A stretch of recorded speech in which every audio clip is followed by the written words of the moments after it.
pessoal, tudo bem? Sejam bem-vindos a mais um episódio do Endocrinocast, o seu podcast de endocrinologia e metabolismo. Hoje a gente tem uma convidada muito especial, a doutora Isadora. Obrigado pelo convite, por aceitar o nosso convite. A gente vai discutir com vocês hoje sobre SOP, tema super importante da doutora.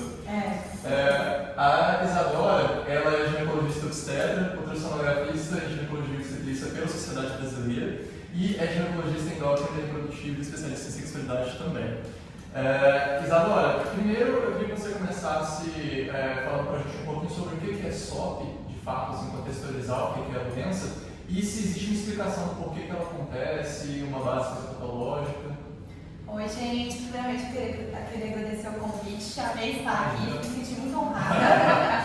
Então, o porquê que a SOP acontece, isso ainda é um mistério. A gente não sabe explicar primeiramente por que o motivo que acontece essa síndrome, mas a gente sabe de algumas coisas que ocorrem nela. Agora, o porquê que isso acontece, não, tem fator genético. Então, por exemplo, uma mulher que a mãe tem SOP, a avó tem SOP, é muito provável que a filha também tenha SOP.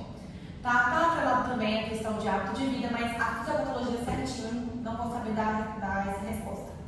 Mas, por que isso acontece? Em pacientes com SOP, a gente sabe que tem pulsos mais amplos de GNRH, produzidos lá pelo portal. Esses pulsos mais amplos favorecem que tenha um desequilíbrio entre LH e FSH. Geralmente, o FSH no início do nosso ciclo, ele vai aumentando para poder estimular a captação de folículos. E daí o folículo vai crescendo, produzindo estrogênio. Quando o folículo está grande o suficiente, produz estrogênio suficiente, esse estrogênio, esse pico de estrogênio, vai favorecer o pico de LH para ocorrer a ovulação. Na SOP, a gente não tem ovulação na maior parte dos casos. Por quê? Porque está tudo desequilibrado. A gente tem mais LH do que FSH. Inclusive o LH pode, em relação ao LH e FSH, pode ser um dos parâmetros que a gente utiliza para ser sugestiva de SOP. E, consequentemente, esse LH em excesso lá nas células da teca do ovário produz mais hiperandrogênio. Hormônios androgênicos, né? E acaba que por isso também a gente tem o hiperandrogenismo na SOP. Além disso, é uma síndrome metabólica, então o nosso organismo inteiro muda na SOP, está desregulado. Por exemplo, também, a gente não sabe qual é o mecanismo ao certo, mas a gente sabe que na SOP a gente tem uma deficiência da aromatase. A aromatase é a enzima que transforma androgênio em estrogênio. Na SOP, como a gente vai ter uma diminuição dessa enzima, a gente vai ter mais androgênio. Esse androgênio em excesso, lá perifericamente, ele vai ser convertido em estrona, que é o estrogênio que, teoricamente, quando a gente é jovem, quando a gente está na menarca, a gente não tem tanto. Daí, esse desequilíbrio também entre estrona e estrogênio bom e estradiol também é prejudicial. Por isso que pacientes com síndrome de ovário policístico têm uma chance de ter câncer de endométrio no futuro.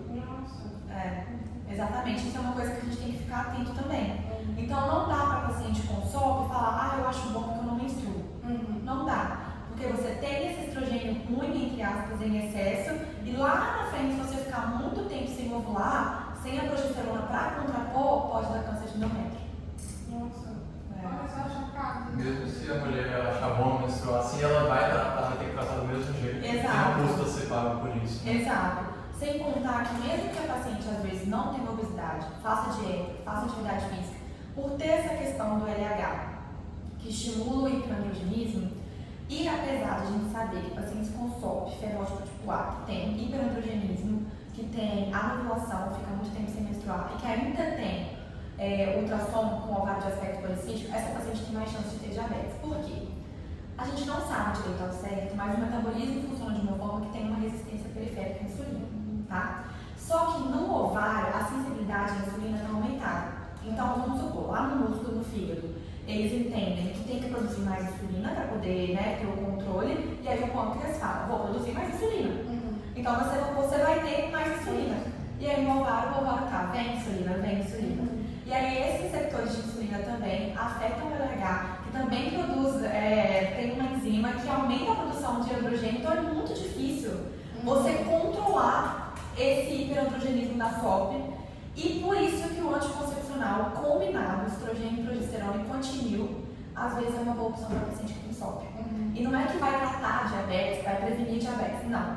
Mas pode melhorar o perfil metabólico como um todo, junto com dieta e atividade física. E por isso que em paciente que tem síndrome de ovário policístico também, a gente reforça tanto dieta e atividade física. Porque já tem uma resistência periférica à insulina. Se a paciente não faz atividade física e ainda não controla a alimentação, ainda tem sobrepeso ou obesidade, piora tudo. E aí, às vezes, a gente tem que entrar com metformina. A gente vai chegar nessa metformina, tem alguns estudos relacionando outros medicamentos, a gente quer saber também na prática como que funciona. E aí, sobre a questão do SOP, tudo começa na adolescência. Por que você acha que tem tanto diagnóstico incorreto na adolescência? Assim? Principalmente com a ultrassonografia, que eles têm a tendência a achar os cistos ali e falarem que pode ser SOP já automaticamente como diagnóstico. É porque na adolescência, acaba que pela imaturidade do eixo e até por a gente ter pulsos irregulares mesmo, a gente pode ter um padrão também de LH acima de FSH. Mas não necessariamente por ser síndrome de ovário policístico. É simplesmente a paciente acabou de menstruar. É como se o organismo dela estivesse amadurecendo e entendendo isso. E aí a paciente chega, menstrua a primeira vez, fica 6 meses sem menstruar, fica 1 ano sem menstruar. Ou então a menstruação vem toda errada. Começa a encher de acne, a mãe fala, não, a minha filha está cheia de acne, a filha sofre bullying na escola, a gente sabe que na escola a adolescência não é fácil. A questão da autoestima da adolescência é um problema para sempre, para a mulher sempre. Eu sou mulher e eu sei. Mas na adolescência a gente não tem segurança. E aí qualquer coisa que o coleguinha fala pra gente é o fim do mundo. Hoje em dia se alguém falar algo, mas na adolescência, enfim. Aí a mãe fica preocupada, leva no médico e fala, sua filha tem SOP. Faz ultrassom, com certeza vai ter ovário de aspecto policístico. Pronto, tem SOP e a paciente carrega esse estigma pro resto da vida. E tem a gente que fala, ainda fala, olha, quando você for tentar engravidar, você vai ter muita dificuldade. Daí vai essa paciente engravida em 2 pulos, né? O que acontece?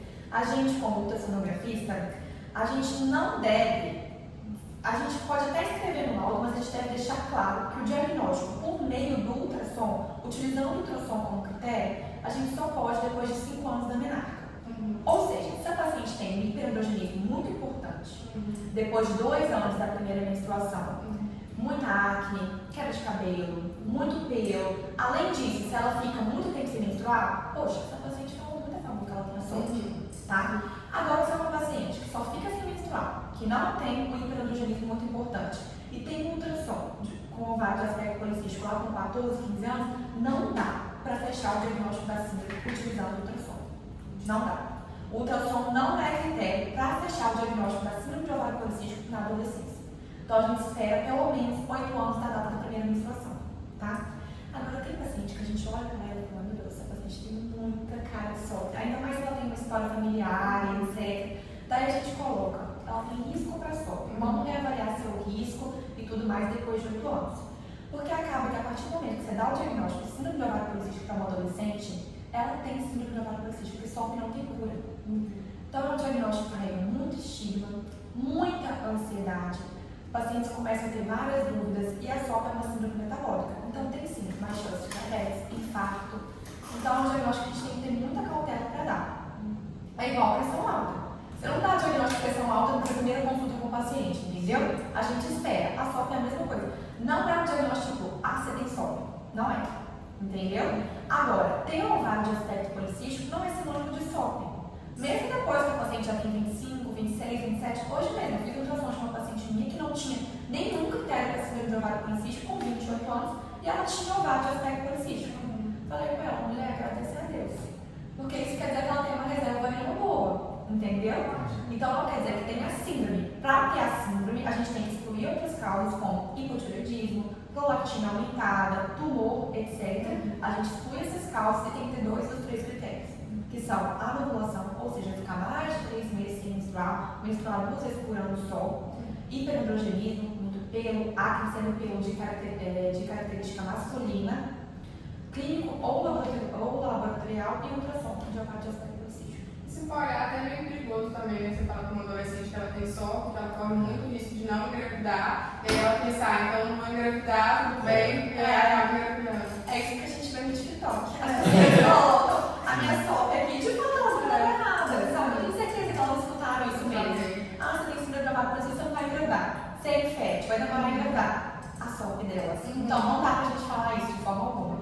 Não quer engravidar, tem que usar método contraceptivo. Imagina que a endometriose seja basicamente a mesma coisa, né? Endometriose também. Endometriose também é uma doença que carrega carrega muito estigma, mas eu até falo sobre isso, não é porque você tem endometriose que você vai ser infértil. Só 30% das pacientes com endometriose têm algum problema para engravidar. Então, e a gente só vai saber se a gente vai engravidar tentando. E hoje em dia, quando você é adolescente, quando, né, você usa anticoncepcional. É igual eu falo, às vezes o paciente chega e fala, eu quero saber se eu tenho sol. Eu falo, usando anticoncepcional, não tem como. Não tem como, você vai declarar seu anticoncepcional, você está disposta. E é isso. E falando sobre essa parte da ultrassonografia, ela é dentre um dos critérios diagnósticos. Isso. Mas nesse caso seria a ultrassonografia transvaginal. Então, para paciente que não tem relação sexual, é muito difícil a gente fazer contagem de folículo pelo ultrassom pélvico.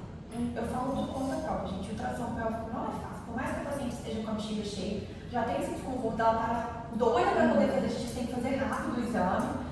Além disso, em paciente com sobrepeso ou obesidade, a gente pode ter mais dificuldade, dependendo da máquina também. Não é fácil fazer ultrassom pélvico. Imagina você ficar contando se tem mais de 20 folículos. Então, para ultrassom pélvico, a gente usa aquele critério. Ovário maior que 10, ovário de aspecto policístico. Entendeu? Mas o melhor mesmo é fazer o transvaginal. Agora, se a paciente nunca teve relação, a gente faz o pélvico sem problema. E entra no critério diagnóstico sim. Por mais que o transvaginal seja mais sensível para isso, Exato. pode ser feito com o pélvico também. Exato, porque a gente não vai esperar ela ter relação para poder fechar o diagnóstico, entendeu? E às vezes a paciente nem quer ter relação com penetração. Então, a gente não vai. Exatamente, não é obrigatório. A gente faz o pélvico e daí eles aliviaram, mas não precisa mais a gente contar 20 folículos. Se tiver um ovário aumentado, um deles já fecha com critério. Entendeu? E aí tem a questão do RH e do FSH, que você falou. Aí isso ainda é um critério para diagnóstico, mas é um critério, tipo assim, tem essa alteração, uma superior a outra automaticamente, que já entra como critério para diagnóstico? Porque ele é muito fácil, né? Tem essa questão. Não, o RH acima de FSH, igual eu falei, ele é sugestivo. Ele não é critério diagnóstico, porque a gente tem outras alterações que acontecem com o RH também está acima do FSH, tá? Mas quando você vê, você fala, meu Deus, esse paciente tem a cara da SOP, tem tudo para ter SOP. E aí você vê lá o padrão de LH acima de FSH, fala muito a favor do SOP. Então é algo sugestivo que ajuda a gente como exame complementar, mas não entra de forma alguma como critério diagnóstico, não. O que está entrando agora em discussão, que pode ser que no futuro isso mude, ainda não entra como critério diagnóstico, é o hormônio antimileriano. Ele muito alto, acima de 5, 6, fala a favor também de ser sugestivo para entrar nos critérios para diagnóstico de SOP também. Às vezes você está com dúvida, pede uma NH muito alto, fala mais a favor de ser SOP mesmo. Mas ainda não entra como. Ainda não. Nas provas, etc. não. Tem algum valor, tipo assim, 2 vezes maior que o outro? O RH? Geralmente 2 vezes para cima você já pode falar. Não tem um valor específico. Você vê o RH 2 vezes acima do FSH, sim. E você chegou a comentar sobre a paciente que usa o anticoncepcional, que a gente não pode virar para ele e falar, olha, você tem SOP e usa o anticoncepcional agora. Sim. Mas se essa paciente ela já é mais velha e ela está usando anticoncepcional combinado por muito tempo, a gente tem alguma distorção de característica fenotípica ou então da doença devido ao uso crônico desse medicamento ou isso não interfere em nada no padrão da doença? Na verdade, o anticoncepcional combinado é a primeira linha, se você for olhar em qualquer sociedade internacional e nacional, para o tratamento da SOP. E eu fico bem brava quando eu vejo as pessoas demonizando o anticoncepcional, tá? Em rede social é o que mais tem, vocês são jovens, é o que mais tem. TikTok, Instagram, anticoncepcional é uma bomba hormonal. Você vai usar anticoncepcional, vou engordar. Trombose, vai usar, enfim, tá todo mundo demonizando. E se você for olhar, não tem nada melhor do que o anticoncepcional combinado para tratar SOP. Eu falo, SOP não tem cura, pressão alta também não tem cura, diabetes também não tem cura. Tá, você tem pressão alta, você vai deixar de usar seu remédio para pressão? Como é que você vai controlar sua pressão sem remédio? É muito difícil, gente. Muito difícil. Por mais que às vezes a paciente emagreça, faça atividade física, ela é hipertensa. O anticoncepcional é a mesma coisa para a SOP. Então, se ela tem SOP e usa anticoncepcional combinado por muito tempo, isso é ótimo, tá? Pode ajudar, igual eu falei, na síndrome metabólica dela, porque acaba que vai ter esse bloqueio do eixo, não vai ter mais LH do que FSH. Consequentemente, ajuda no hiperandrogenismo. Então, às vezes, de fato, ela tá com a pele boa, tá com o cabelo bom, por causa do anticoncepcional. Vai pra lá e vai mudar tudo. Então, sim, o anticoncepcional interfere, porque ele bloqueia o eixo. Então, você não vai ter mais LH e FSH. Aquele LH que se ligava lá na célula da técnica em excesso e produzia hiperandrogenismo, não vai ter mais. né? Além disso, anticoncepcionais combinados, usando etileno e estradiol, o etileno se liga muito fortemente ele aumenta, né, a SHBG. E daí, ele aumentando a SHBG é uma proteína que se liga na testosterona. Ele aumenta a SHBG, então diminui a testosterona livre circulante. Isso também melhora o hiperandrogenismo. E por que eu falo que ajuda na síndrome metabólica? Porque isso tudo interfere. O seu desequilíbrio hormonal inteiro interfere. Igual eu falei, que na SOP também a gente tem mais estrona que estradiol. Usando anticoncepcional não vai ter mais isso, porque o eixo vai estar bloqueado, então vai ajudar nisso também. Claro que se o paciente for obeso, o anticoncepcional por si só não adianta. Mas em paciente que não tem obesidade, o anticoncepcional é ótimo. E não tem nada que substitua a pílula combinada. Tanto que em paciente que às vezes não pode, por já ter tido trombose, tem enxaqueca com aura, a gente é um grande desafio. Geralmente a gente lança a mão de método só à base de progestagênio ou de cobre e tem que usar um por exemplo, espironolactona. Entendeu? Dificulta muito o tratamento. E aí, você vai dar uma pausa?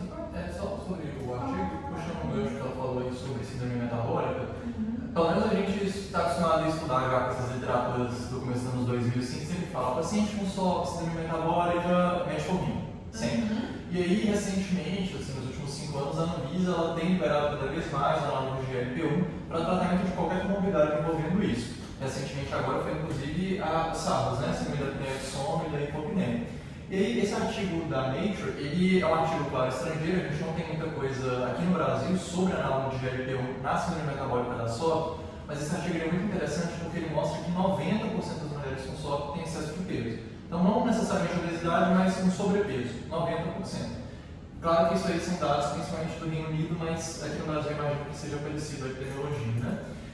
E que o uso dos análogos de GLP-1 nessas pacientes mostrou muita diminuição de peso corporal associada ao aumento da celicidade ovariana, só que sem o efeito estrogênico teratrófico direto. Aqui no Brasil, a gente tem já essa prática clínica de iniciar análogo de GLP-1 para paciente com síndrome metabólica, ou a gente ainda está mantendo o padrão de manter somente formina para o tratamento? Eu só queria falar que provavelmente as pacientes que têm mais excesso de peso com SOP são as pacientes com fenótipo A, que tem os três, tá? O hiperandrogenismo, a anovulação e o transtorno com vários aspectos policísticos. Porque tem o fenótipo D, por exemplo, a gente fala que é a depilada, que ela tem a anovulação, ou seja, ciclos mais longos, fica muito tempo sem menstruar, e o transtorno de ovário de aspecto policístico, mas não tem o hiperandrogenismo. Então, essa paciente que a gente fala que é depilada, às vezes é uma paciente magra. E aí a gente também tem subdiagnóstico de SOP em paciente magra. A gente vê um paciente magra e fala, essa paciente não tem SOP. Então, ela pode ter SOP, ela pode ter o seu fenótipo D, por exemplo. Tem paciente que tem SOP, tem só o problema de reprodução, de ter ciclos mais longos, dificuldade de engravidar, enfim, tem vários fenótipos. E hoje em dia a gente está se estudando também para tratar a SOP de acordo com cada fenótipo. Mas sim, a metformina hoje em dia é o que a gente tem de mais estudo, tá? Tanto aqui no Brasil quanto mundialmente, porque ela é barata e já está há muito tempo. Os análogos explodiram agora, mas eu acredito que eles vão ser sim, à medida que for surgindo estudos, que for barateando também, que for tendo no SUS, vai ser sim, a gente vai poder, porque no SUS a gente não tem. Então, falando sobre SUS, metformina. Em consultório particular, na realidade, assim, pensando em prevenir diabetes, além de dieta, atividade física, controle da síndrome metabólica como um todo, a metformina é um grande aliado para paciente que tem essa resistência à insulina. A gente mede geralmente insulina de jejum, glicemia de jejum, faz o cálculo, vê e já entra com metformina, independente se ela é obesa ou não. Geralmente, paciente com IMC acima de 25, a gente já entra com metformina. Tá? Ela é barata, tem disponível no SUS, tem muitos estudos de segurança em relação a ela, não causa hipoglicemia, ótimo. Paciente no consultório particular ou paciente que tem condição financeira, os análogos podem ajudar sim, mas em caso de obesidade. Sobrepeso não necessariamente, mas com dieta de atividade física já pede peso, né? Iniciando tudo, inicia metformina, ajuda no controle metabólico, inicia anticoncepcional, não pode ajudar a perder peso nesse caso. E aí, mas em paciente obeso, que a gente vê no síndrome metabólico importante, o análogo sim, porque a perda de peso é muito mais eficaz, né? Do que só com a metformina, mas em associação com a metformina. Não isolado, por enquanto não. Por enquanto não. E aí você disse que é um combo, você acha que a metformina e os análogos de GLP-1 eles interferem na fertilidade, na ovulação, eles auxiliam ou podem atrapalhar de alguma forma? Tem estudos falando que antes de induzir a ovulação, em paciente com síndrome metabólica importante, com uma glicada alta, insulina, glicemia de jejum alterado e tudo, que se comprova que tem resistência insulínica, etc., a gente pode tentar perda de peso 5 a 10% e entrar com metformina. A metformina pode ajudar a voltar a ovular, tá? Inclusive, o protocolo de indução da ovulação para paciente que não tem indução, que não tem resistência insulínica, às vezes você começa já induzindo a ovulação da paciente. E aí, fez um ciclo, 2 ciclos, não deu certo, entra com metformina também. Tá? Pode ajudar sim. Inclusive, hoje em dia também tem vários estudos, ainda a gente não tem estudo igual para a metformina, tá? E a metformina é muito mais barata e eficaz. Mas tem também o milurositol, feitiçop, suplemento que está surgindo, que falam que pode melhorar também a qualidade do ovo e às vezes ajudar a voltar nessa questão de voltar ao ovular também. Mas ainda não tem estudos muito evidentes, com evidência muito boa. A metformina não é para paciente obeso, ela vai ser benéfica também para paciente que Sim. não tem nem sobrepeso, mas que tem a SOP nessa questão ovulatória também, né? Geralmente a gente começa a metformina para paciente que tem sobrepeso e índice acima de 25. Então, sobrepeso, resistência insulínica importante, tem SOP. Às vezes, dependendo, nem tem resistência insulínica ainda, mas só de ter o sobrepeso e ter SOP, a gente já pode às vezes começar com a metformina, pensando também nessa questão de às vezes ajudar a voltar a ovular. Porque melhora a síndrome metabólica como um todo. Sim. Inclusive a gente até pegou essa tabela daquele próprio artigo que mostra sobre a relação com o risco de diabetes mellitus, né? Então, o IgG seria a resistência insulínica, a intolerância à glicemia que eles trazem no artigo. E se a gente for pegar todas as tabelas que eles colocam, a SOP isolada aumenta em quase 2 vezes e meio o risco de diabetes tipo 2. Exato. Inclusive foi feito um estudo recente que viram que paciente, às vezes, mesmo fazendo atividade física, mesmo fazendo controle com dieta e etc., desenvolveram diabetes. Exatamente. Então não é brincadeira. E o anticoncepcional ajuda nisso. Porque acaba que ele vai. Não estou falando que o anticoncepcional vai prevenir diabetes de forma alguma, tá? Mas como ele vai bloquear seu eixo, não vai ter mais LH, porque o LH em excesso também é prejudicial nesse caso, entendeu? E no caso seria, por exemplo, uma pílula, não a menor progesterona injetável, seria uma de geração mais acima, existe alguma preferência em qual a gente utiliza na prática? Geralmente a gente prioriza a pílula combinada, né, estrogênio e progestagênio, e geralmente com estrogênio, por exemplo, etilenistrodiol, que se liga mais, que aumenta mais a SHBG. Porque, por exemplo, o Quilaira, que é o quadrado de estradiol, não tem tanto efeito na SHBG. Então, já que a gente já está pensando em tratar o sintoma, é uma pílula teoricamente mais forte. E a questão de estrógeno, ela perde muito para combinar, né, nessa questão de tratamento, quando a paciente ela tem enxaqueca com áurea e tudo mais? As pílulas fortes progestagênio? Sim. É um grande desafio para a gente, igual eu falei, às vezes a gente associa com algum antiandrogênico como a espumolactona. Tem como tratar. Mas não é tão simples, teoricamente, com a pílula combinada.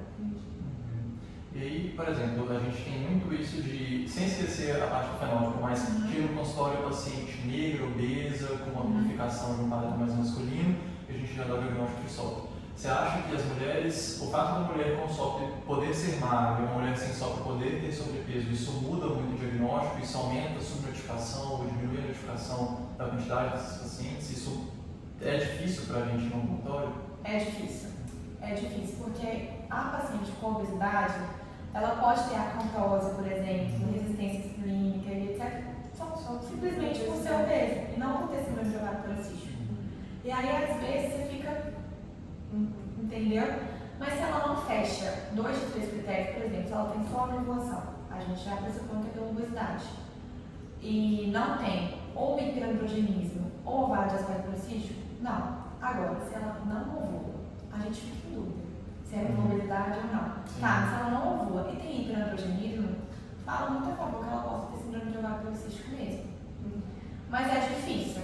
Existe um viés, né? É difícil. Paciente com obesidade, pela própria questão da obesidade mesmo, a gente fica sem saber, porque às vezes ela não está ovulando simplesmente pela obesidade, pela síndrome metabólica, pelos hábitos de vida que não são bons. Então, fica bem difícil. Mas, teoricamente, se é uma paciente com muito pelo de padrão masculino, tem hiperandrogenismo laboratorial também, e além disso, fica muito tempo sem menstruar, você fala, eu acho que essa paciente tem SOP. Eu fecharia critério, entendeu? Sim. Porque são 2 de 3. Mesmo às vezes não tem ultrassom. Então, tá. E aí, quando a pessoa ela tem, como que a gente indica avaliar a resistência à insulina em pacientes com suspeita de SOP? Todo mundo. Todo mundo. Da primeira consulta, você está suspeitando de SOP, risco para SOP, síndrome de ovário policístico, vão pedir. Porque isso serve de acompanhamento também. Porque é isso que eu falo. A partir do momento que você dá o diagnóstico, você fala, ó, fulana, você tem síndrome de ovário policístico. Não dá para deixar essa paciente solta no mundo. Entendeu? As pacientes são assim, elas têm diagnóstico aos 14 anos de SOP, chega com 30 e fala, não, porque eu fui diagnosticada aos 14. E nunca fez nenhum exame. Entendeu? Às vezes a paciente já está com insulina nas alturas. Porque, igual eu te falei, o nosso corpo ele é muito inteligente. Então, a partir do momento que a gente tem uma resistência periférica à insulina, o pâncreas entende que ele tem que produzir mais insulina. Então, a gente tem uma hiperinsulinemia compensatória. 10, 15 anos, nosso pâncreas está ferrado. Entendeu? Mesmo a paciente, às vezes, não tendo obesidade. Então, não dá para você deixar essa paciente solta. Então, você pede o exame, vê como é que tá e vai acompanhando. Dependendo da paciente, 6 meses, 1 ano, tá tudo bem? A cada 2 anos, vai acompanhando. E esse acompanhamento seria, por exemplo, com um índice de Roma, coisa de casa? Existe algum que seja mais sensível, algum que alguma diretriz traga como preferência de acompanhamento? Geralmente, a gente pede tudo. Glicemia de jejum, para justamente calcular o índice e a glicada também. Mas vamos supor, você tem uma glicada normal, uma glicemia de jejum linda, mas o índice vem alterado. Você já fica, será que não vai dar para entrar com metformina? Vamos esperar, então, se o paciente for obeso, vamos perder peso, fazer atividade física, esperar 3 meses, não melhorou, vamos entrar com metformina? Entendeu? Porque tem paciente magra que tem resistência à insulina. Tem. Aí essa paciente magra, você vai falar para ela como para não perder peso. Às vezes ela já faz atividade física. Se não faz atividade física, inicia. Mas às vezes já faz tudo. Atividade física, dieta, tá lá com a insulina. Vamos iniciar com a metformina para não ferrar com o pâncreas dela, teoricamente, entendeu? E você chegou a comentar sobre o risco associado de câncer. Essas pacientes com tratamento otimizado, seja, por exemplo, com a metformina com o anticoncepcional pelo combinado, reduz o risco de câncer ou a própria doença ela já é um risco em si e o tratamento não muda esse prognóstico? Não, reduz. Porque assim, o câncer de endométrio, qual que é o risco? É de você estar lá sem ovular. Porque a gente só produz progesterona depois que ovulou. Se você está lá, igual eu te falei, hiperandrogênica, e daí está sendo convertido esse hiperandrogenismo em excesso em estrona, que é como se fosse estrogênio ruim, falando assim de uma forma leiga, e a estrona e estradiol fica desequilibrado, você tem estrogênio, tá, no seu corpo. E daí é como se você fosse hiperestrogênico e você ainda tem um estrogênio ruim, entre aspas.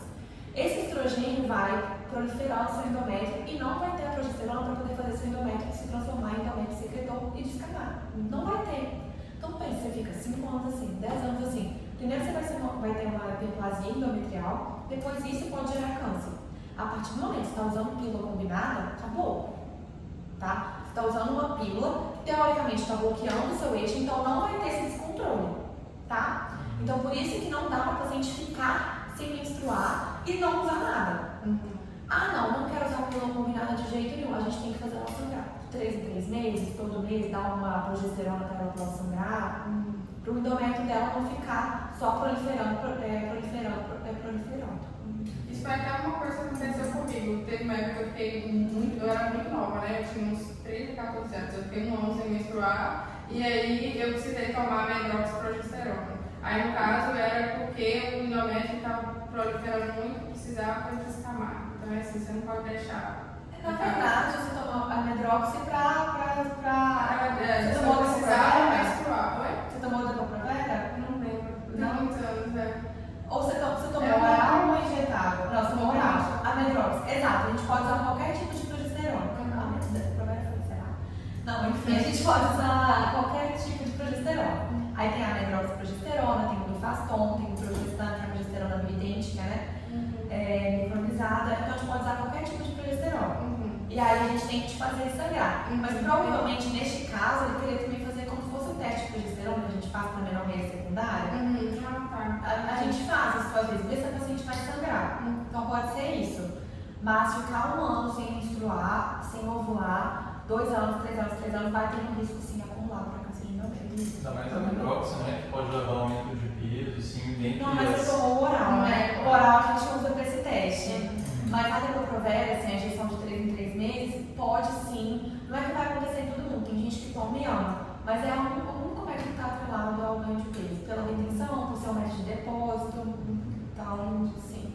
E aí, só para concluir, quando a paciente ela é uma paciente assim, que é muito sintomática, que tem um tato, muito pelo, queda de cabelo, então, para a mulher isso é muito estigmático mesmo, ela sofre muito por estética. O que a gente tem de meio para poder tentar reduzir esses sintomas, então, no caso, seria o anticoncepcional combinado e a metformina, de repente, porque tem uma chance dela voltar com uma qualidade de vida assim, considerada como outras mulheres que não têm sofre, de reduzir mesmo a quantidade de pelo.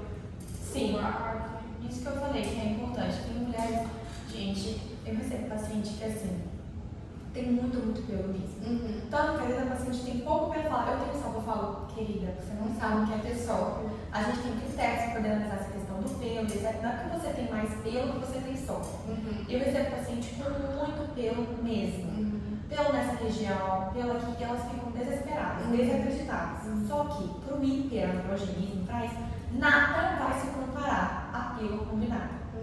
Tá? O melhor é a pílula combinada. Quando a paciente tem muito pelo, a gente ainda associa, por exemplo, a espironolactona, que é o antiandrogênio. Ainda associa. Tem outros também medicamentos antiandrogênicos que a gente pode associar também. Pelo menos por um curto período de tempo para isso. Então ajuda sim. E, além disso, laser também. Mas a pílula combinada ajuda demais. Sério. Sim. É uma outra vida. A gente sabe que impacta muito na questão da autoestima. Alopecia androgenética, de cabelo. Paciente com 25 anos fica desesperada. Meu Deus, quando tiver 50, acabou meu cabelo. Isso. A pílula combinada ajuda demais. Muito mesmo. E aí você associa, às vezes, com espironolactona, pode associar com minoxidil, laser, a gente vai fazer as associações. Mas o pilar do tratamento é a pílula combinada. Isadora, as nossas perguntas acabaram. Tem alguma coisa que você queira adicionar, que queira falar no final? Assim, algum toque em relação à sua que você acha importante? Não, o que eu acho assim, só pra gente tomar muito cuidado, porque tem diversos estudos que falam que pacientes com síndrome de ovário policístico têm mais ansiedade, mais depressão, porque é uma doença que carrega muito estigma. Então, como tudo na medicina, às vezes eu até falo, eu demoro para dar um diagnóstico, porque diagnóstico que é muito sério, você tem que demorar. Porque a partir do momento que você fechou o diagnóstico, pra gente, às vezes é só mais uma só. Para aquela paciente, é o fim da vida dela. O mundo dela acaba, ela chega em casa chorando, procura no TikTok, fica, meu Deus. Exatamente. Então a gente tem que tomar muito cuidado na hora de dar o diagnóstico. Deu o diagnóstico, tem uma vantagem. O paciente que tem síndrome de ovário policístico, como ela tem uma tendência ao hiperandrogenismo, a ter mais hormônio no espectro masculino, ela ganha massa magra mais fácil. O que é o desejo de todo mundo. E ela não precisa preocupar com reserva ovariana, porque ela tem uma reserva ovariana aumentada, que é algo que a gente luta por isso hoje em dia. Verdade. E o tratamento não mudaria essa questão da massa para ela? Ou interferiria? Assim, poderia, porque acaba que vai ter, da mesma forma, vai ter o aumento dessa HBG, vai diminuir a testosterona livre circulante e tudo, mas mesmo assim, o paciente que consome, tanto tem paciente que consome com mais atividade física, vai passar magra rapidinho. Entendeu? Então não é de tudo tem essa vantagem e tem os ovários também que são repletos de folículos, também é outra vantagem. Porque hoje em dia a gente luta por folículo. Entendi. Então, acompanhamento com a boa ginecologista, outras medicações já é suficiente para ela conseguir ter uma vida. Exato. E aí, sabe quando ela quiser engravidar, quiser pausar a pílula, a gente tem protocolo para indução da ovulação. Não é 100%, mas nada na vida é 100%. Que a gente faz ela voltar a ovular por meio de medicação para ela tentar engravidar. Seria, por exemplo, o clomifeno. Clomifeno e letrozol. Hoje em dia a gente utiliza mais letrozol para paciente com síndrome de ovário policístico. Mas o clomifeno é mais barato. O letrozol também está bem barato. Pode ser os dois, pode utilizar os dois. Falando sobre acompanhamento com o ginecologista boa, a gente deixou os nossos contatos, da doutora Isadora, da Tayane e o meu. Pessoal, deixem nos comentários qual o próximo tempo que vocês querem. E Isadora, muito obrigado por aceitar o nosso convite. Foi excelente nosso bate-papo. Eu que agradeço, gente.